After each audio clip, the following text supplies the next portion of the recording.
જય સ્વામિનારાયણ જય શ્રી કૃષ્ણ મિત્રો હું અલ્પેશ ભંડેરી આજે હું એવો પ્રસંગ કહેવા જઈ રહ્યો છું જે અમરેલી જિલ્લાના ધારી તાલુકાના ચલાલા ગામનો છે તો સ્ટોરી આખી સાંભળજો ખૂબ જ મજા આવશે અને સ્ટોરી ગમે તો શેર કરી દેજો મારી ચેનલને ફોલો કરી દેજો અને લાઈક કરી દેજો તો પ્રસંગ એવો છે કે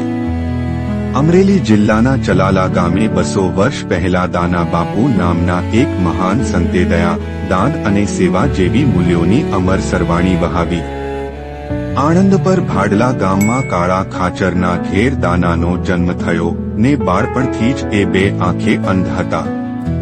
પિતા વહેલા જ મોતને ભેટ્યા અને માતા જ દાનાને હાથ પકડીને ઉછેરી એક દિવસ ગામમાં જાદરા ભગત આવ્યા દાનાની માં તેમને પુત્રની આંખો બતાવવા લઈ ગઈ જાદરા ભગતે દાનાની આંખોમાં જોઈને હસીને કહ્યું બાપ દાના તારી નજર તો નવખંડમાં રમે છે આંખો ઉઘાડ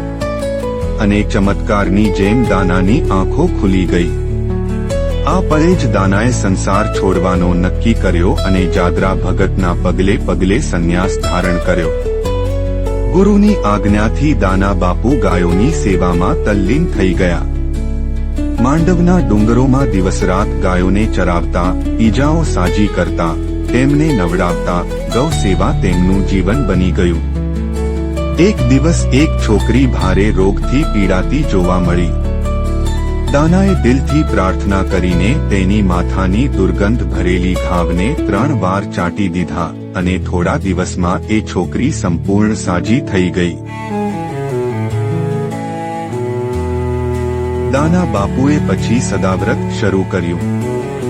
ગરીબ મુસાફર સાધુ જે કોઈ ભૂખ્યું આવે તેમને ગોળ ચોખા અને ઘીથી પ્રેમપૂર્વક ભોજન મળતું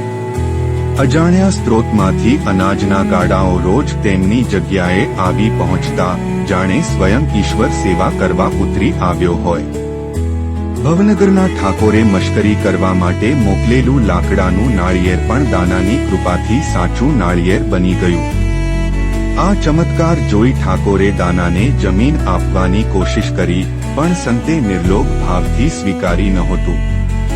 આ વચ્ચે લાખો નામની એક યુવતી દુઃખ અને અપમાંથી તૂટીને જીવન અંત કરવા કૂવા પાસે પહોંચી